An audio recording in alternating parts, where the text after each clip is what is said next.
Hai hai hai, halo semuanya, dimanapun kalian berada, bagaimana kabar kalian? Semoga baik-baik saja ya. Seperti biasa, kembali lagi bersama saya Mang Umay, adminnya channel TMF, tempat menyingkat film. Tempatnya kalian untuk mengetahui narasi, deskripsi, dan isi suatu film tanpa harus habiskan kuota wifi tetangga. Baiklah, Mamang hari ini akan membahas satu film yang berjudul Stowaway tahun 2021. Film ini sendiri bergenre science fiction, thriller, drama.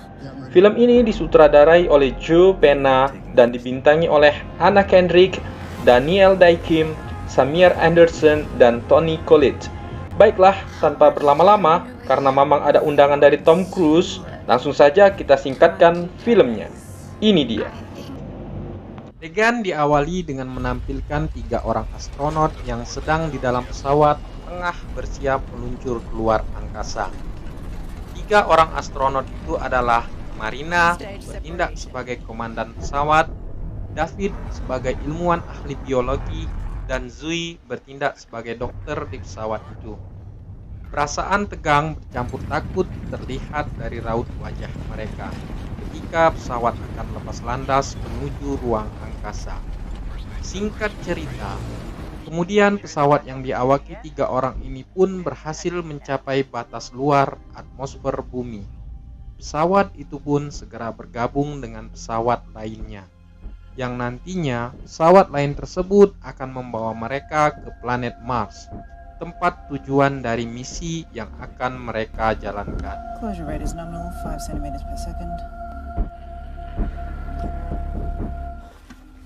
Hang tight a bit.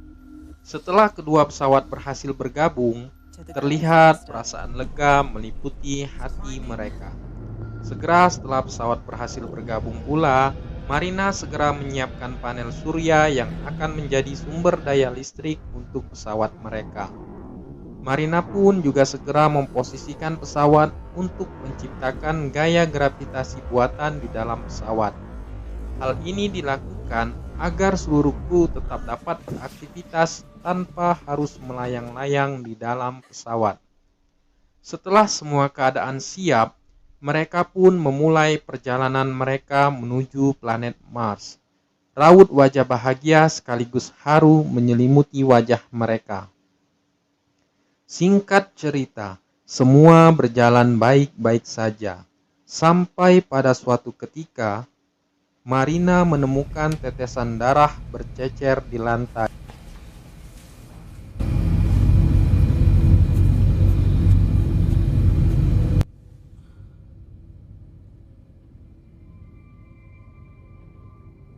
Marina pun segera mencari sumber darah tersebut. Lalu Marina pun menemukan seorang pria yang nanti akan kita ketahui siapa dia sebenarnya. Pria tersebut jatuh dan tepat menimpa Marina saat Marina mencoba menolong pria itu. Tak lama kemudian, Zoe dan David yang mendengar kegaduhan tersebut datang dan membantu keduanya. Beruntungnya, ternyata pria yang mereka temukan itu masih hidup. Zoe dan David pun segera mengobatinya. Tetapi malangnya, karena baju si pria tadi tersangkut di bagian pesawat, maka terjadilah kerusakan di salah satu alat di dalam pesawat mereka. Karena kejadian tersebut, lantas Marina pun segera menghubungi markas mereka di bumi melalui tap Samsung guna melaporkan dan mencari tahu apa yang sebenarnya terjadi dan mengapa pria tadi bisa ada di pesawat mereka. Singkat cerita, setelah mengobati pria tadi, Zoe pun segera mengobati Marina. Diketahui bahwa tangan Marina patah saat tertimpa oleh pria itu, yang ternyata pria itu belum diet saat menimpa Marina. Lalu, pria itu pun terbangun siuman dari pingsan cantiknya. Seketika itu, pria itu pun panik saat mengetahui dirinya sudah berada di luar angkasa. Zoe sebagai seorang dokter datang dan membantu menenangkannya. Di saat si pria sudah mulai tenang, pria itu pun menceritakan asal muasal mengapa dia bisa tersesat sampai terbawa keluar angkasa seperti sekarang ini. Dari sini terungkap bahwa si pria tersebut bernama Michael. Michael adalah teknisi pesawat yang bekerja di markas mereka di bumi.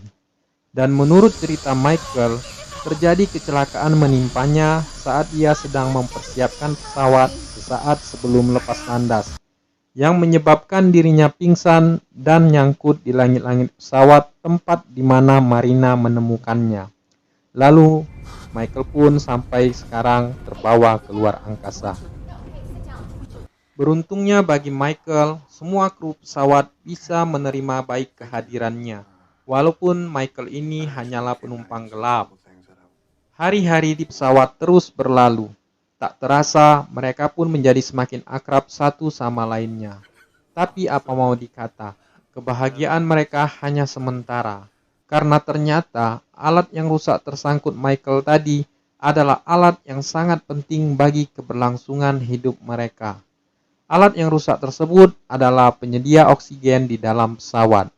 Jika alat itu rusak, artinya mereka tidak akan mendapatkan lagi pasokan oksigen yang sangat berguna untuk manusia agar bisa bernafas. Setelah mengetahui masalah ini, Marina berusaha untuk tetap tenang dan hanya memberitahukan kepada David. Marina meminta David untuk menggunakan tumbuhan yang digunakannya dalam penelitian untuk dapat digunakan sebagai penghasil oksigen. Karena seperti kita ketahui bersama, hasil dari fotosintesis tumbuhan adalah oksigen. David pun menyetujui ide Marina, walaupun dengan berat hati. Sebab sebenarnya, tumbuhan-tumbuhan itu akan digunakan David sebagai bahan penelitiannya nanti sewaktu di planet Mars. Lalu, David pun mulai bekerja. David memulai mengembangbiakan tumbuhannya agar bisa mencukupi suplai oksigen mereka. Tapi sialnya, mengembangbiakkan tumbuhan di luar angkasa tak semudah mengembangbiakkan tumbuhan di bumi. Karena ternyata setengah dari tumbuhan yang dimiliki David akhirnya mati, yang membuat rencana mereka gagal. Karena hal ini, Marina pun putus asa dan kembali menghubungi markas mereka di bumi untuk meminta saran jalan keluar untuk masalah yang sedang mereka hadapi. Lalu Marina pun dilema, karena markas di bumi memberikan mereka saran yang cukup berat untuk dilaksanakan.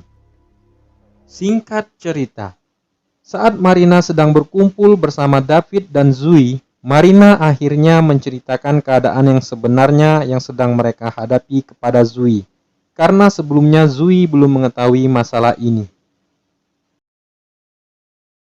Marina pun menjelaskan kepada David dan Zoe mengenai saran yang diberikan markas mereka di bumi, di mana dikarenakan alat penyedia oksigen rusak, oksigen di pesawat itu hanya cukup untuk 3 orang untuk bisa bertahan sampai ke Mars.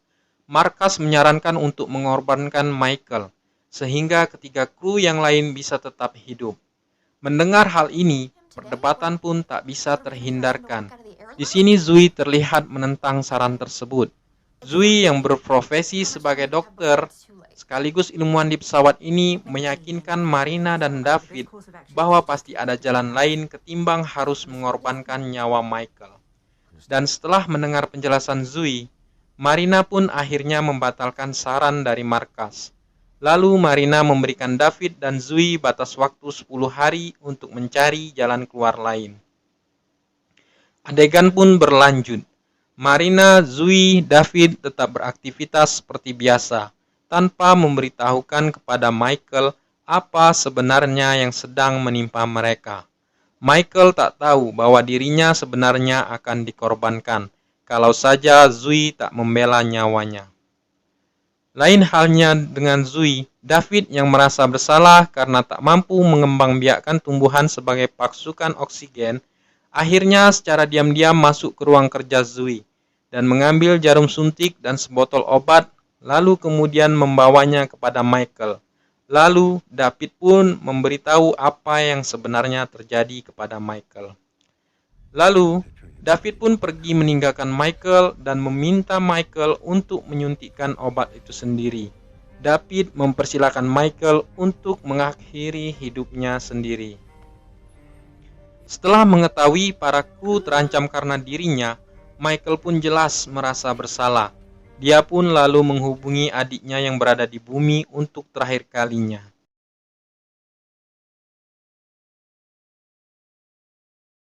Sesaat akan menyuntikkan obat ke tubuhnya, tiba-tiba Zui datang dan membujuk Michael untuk tidak bunuh diri dan mencari solusi bersama-sama.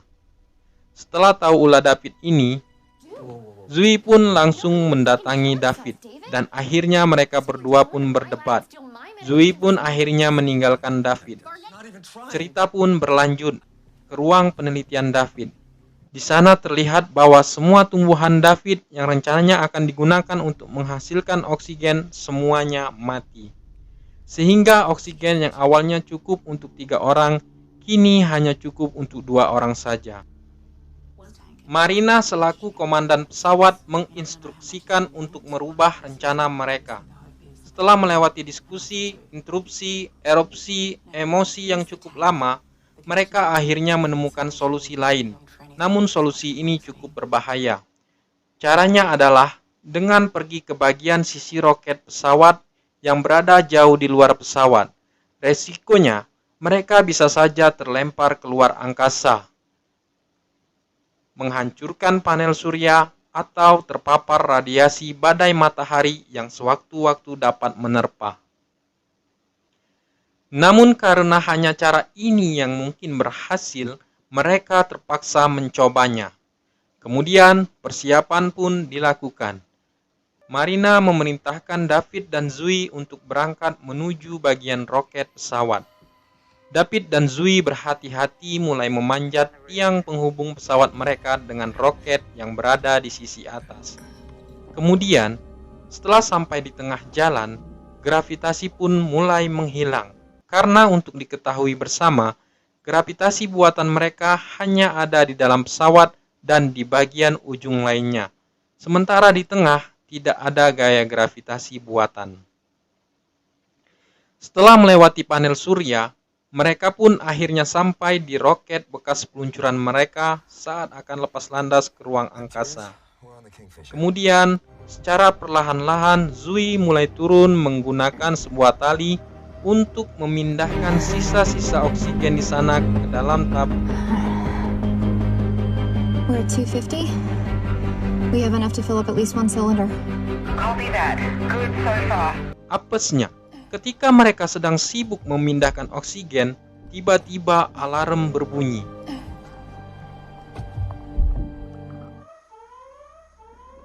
What's going on? Marina memberitahu mereka bahwa terdapat badai matahari bergerak menuju ke arah mereka. Oh God. Mengetahui kabar buruk tersebut, mereka pun terpaksa bergegas dan membawa hanya 1 tabung saja, karena tabung lainnya tertinggal di roket pesawat.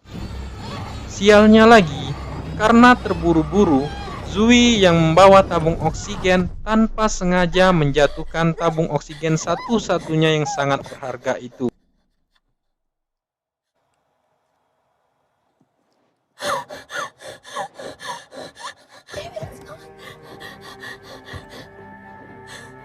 Singkat waktu, Zui dan David telah berhasil masuk kembali ke dalam pesawat. Di dalam pesawat, suasana menjadi tegang karena mereka telah kehilangan tabung oksigen yang begitu berharga. Lalu Michael pun mencoba menawarkan dirinya untuk dapat mengambil tabung oksigen kedua yang tertinggal di roket. Tetapi dikarenakan Michael yang tidak terlatih untuk berada di ruang angkasa, Marina tidak menyetujuinya. Tetapi juga karena David kelelahan, mau tak mau Zui memberanikan diri untuk keluar sekali lagi mengambil tabung oksigen yang tertinggal di roket. Para kru pun dengan berat hati melepas Zui untuk kembali ke bagian roket pesawat. Lalu Zui pun mulai bersiap dan memantapkan hati untuk kembali keluar. Zui tahu konsekuensi kematian yang bisa menerpa dirinya jika terkena badai matahari yang saat ini sedang mengancam. Zui pun mulai berangkat dan memanjat kembali untuk mengambil tabung oksigen yang tertinggal di roket pesawat di tengah badai matahari yang sedang terjadi. Setelah berhasil mengambil tabung oksigen yang tertinggal, Zui pun kembali ke pesawat dan memasukkan tabungnya ke pesawat.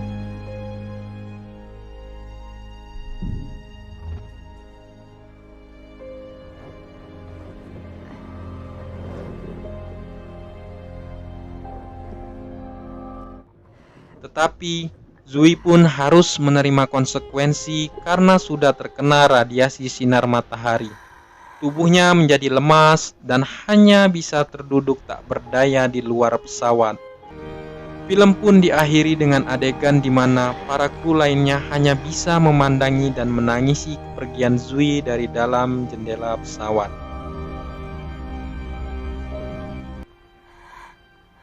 Di sisi lain, Zui hanya bisa meratapi nasibnya sambil memandangi planet Mars di kejauhan, yang dimana mendarat di planet Mars merupakan hal yang jadi impian terbesarnya. Film pun selesai.